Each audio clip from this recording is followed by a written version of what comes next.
হে ঈমানদারগণ, পাঁচটা জিনিস আসার আগে পাঁচটা জিনিসকে গনিমত মনে করো। পাঁচটা জিনিস আসার আগে পাঁচটা জিনিসকে আল্লাহ প্রদত্ত নিয়ামত মনে করো। এর মধ্যে এক নাম্বার হলো ইফতানিল খামসান ক্বাবলা খামসিন শাবাবাকা ক্বাবলা হারমিকা। বার্ধক্য আসার পূর্বে, তুমি বৃদ্ধ হওয়ার পূর্বে যৌবনকালকে গনিমত মনে করো। যৌবনকাল আল্লাহ তাআলার কাছে বড় পছন্দনীয় এক কাল।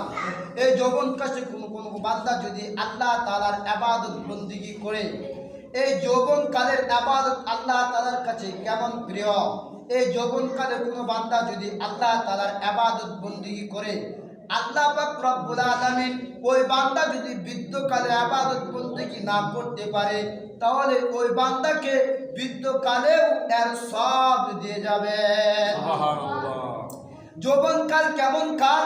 যৌবনকালে যদি কোনো বান্দা চায় আমি গুনাহ করব, গান বাজনা শুনবো, বক্স বাজাইব, যত রকম অন্যায় আছে চুরি ডাকাতি সব করব, জেনা করব, সব করা সম্ভব।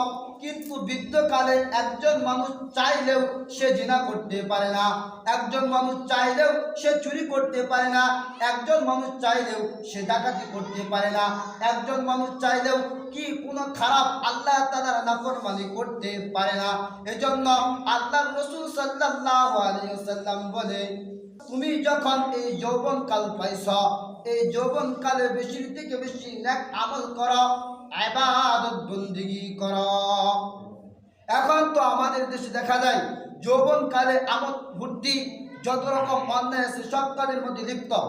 আসলে মূলত যৌবনকালটা আল্লাহ তাআলার কাছে বড় পছন্দনীয় এক কাল। এই যৌবন সময়টা আল্লাহ তাআলার কাছে খুব পছন্দনীয় সময়। এই সময় যদি কোনো বান্দা আল্লাহ তাআলার ইবাদত বন্দেগী করে, আল্লাহ পাক তার উপর সন্তুষ্টির ঘোষণা করে। এই জন্য কি করা?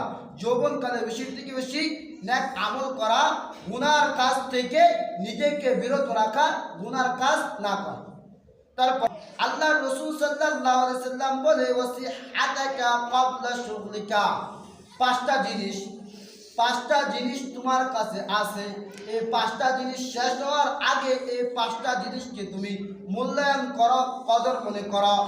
এর মধ্যে দ্বিতীয় নাম্বার হলো যে তুমি অসুস্থতা হওয়ার আগে সুস্থতাকে মূল্যায়ন করো, কদর মনে করো এবং আল্লাহ প্রদত্ত একটা নিয়ামত মনে করে এই সুস্থতাকে কাজে লাগাও। এই সুস্থতার কাজে লাগাইবেন কিভাবে? এই সুস্থতার কাজে লাগানোর মাধ্যম হলো, যখন আপনি সুস্থ আছেন, এখন আপনি হেঁটে হেঁটে মসজিদে আসতে পারেন, মসজিদে এসে জামাতের সাথে নামাজ পড়েন, জামাত ছাড়া যাবে না। একদিন আপনি বৃদ্ধ হয়ে যাইবেন, যখন আপনি অসুস্থ হয়ে যাইবেন, তখন আর আপনার দ্বারা জামাতে শরীক হওয়া সম্ভব না।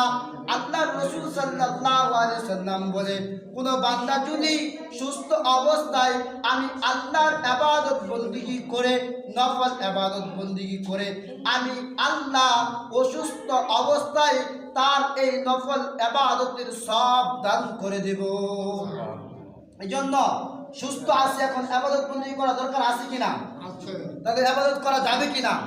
আমরা যারা মসজিদে হেঁটে হেঁটে আসতে পারি, এই ইয়াকিন নিব যেহেতু আমরা মসজিদে হেঁটে আসতে পারি, আর বাড়িতে বসে থাকবো না, বাড়িতে বসে নামাজ পড়বো না, মসজিদে যায় জামাতের সাথে নামাজ পড়বো।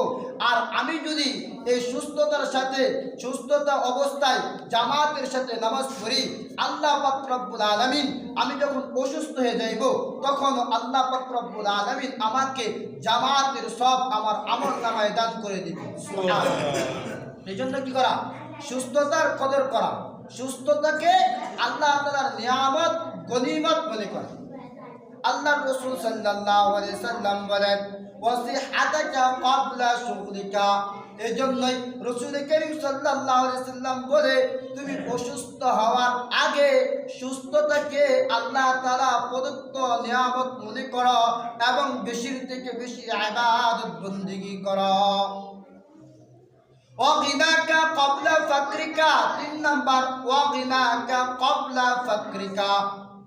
দরিদ্র অবস্থায় তুমি এখন সচ্ছল আছো, দরিদ্র হওয়ার আগে এই সচ্ছলতাকে তুমি আল্লাহ তাআলার প্রদত্ত নিয়ামত মনে করো এবং এই সচ্ছলতাকে তুমি তোমার জন্য কাজে লাগাও।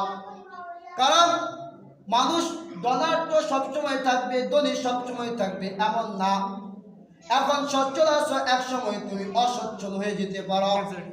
এখন যেহেতু সচ্ছল আছো, এই সচ্ছলতাকে কাজে লাগাও। এখন তোমার যেরকম সামর্থ্য আছে, এই সামর্থ্য অনুযায়ী তুমি দিনের কাজ করো, এই সামর্থ্য অনুযায়ী তুমি মসজিদ মাদ্রাসায় দান করো, এই সামর্থ্য অনুযায়ী তুমি তাবলীগ করো, এই সামর্থ্য অনুযায়ী তুমি দ্বীনের উপর চলো। এই তোমার সামর্থ্য আছে, তুমি 5,000 টাকা মসজিদে দান করতে পারবা। আল্লাহ পাক রব্বুল আলামিন তোমার কাছে 10,000 চাই না, তুমি 5,000 দান করো। তুমি মনে করতেছ এখন আমার টাকা হলো 1 লাখ, এই 1 লাখ দ্বারা 2 লাখ 3 লাখ কোটি কোটি টাকার মালিক হব। যখন কোটি টাকার মালিক হব তখন আমি দিনের রাস্তা দান করব। এর আগে তোমার সম্পদ শেষে যেতে পারে কিনা? এই জন্য যখন তুমি যতটুকু সামর্থ্য রাখো ততটুকু তুমি কি করো? দান করো। যতটুকু সামর্থ্য রাখো, তোমার 5 টাকা দান করার মতো সামর্থ্য আছে, 5 টাকায় দান করো। 10 টাকার সামর্থ্য আছে, 10 টাকায় দান করো। এই জন্য রাসূল কারীম সাল্লাল্লাহু আলাইহি ওয়াসাল্লাম বলে, অগিনাকা ক্বাবলা ফাকরিকা, তোমার ধনাঢ্য তুমি যখন সচ্ছল আছো, এই সচ্ছলতাকে তুমি গরিব হওয়ার আগে কাজে লাগাও। যখন তুমি গরিব হয়ে যাইবা তখন তুমি আফসোস করবা যে আমি যদি টাকা পয়সার মালিক থাকতাম তাহলে মসজিদে কিছু টাকা দান করতাম, আমি যদি ধনী থাকতাম তাহলে মসজিদে কিছু টাকা দান করতাম, মাদ্রাসায় কিছু টাকা দান করতাম, আলেম উলামায়ে কেরামকে কিছু টাকা দান করতাম। তোমার এই আশাই থাকবে, দান করা সম্ভব হবে না। এজন্য এখন তুমি সচ্ছল আছো, এখনই কি করো? দান করো। 4 নাম্বার ক্বাবলা শুকরিকা, 4 নম্বরে রাসূল কারীম সাল্লাল্লাহু আলাইহি ওয়াসাল্লাম নসিহত করেন, ক্বাবলা শুকরিকা, তোমার অবসরতাকে গনিমত মনে করো ব্যস্ততা হওয়ার আগে।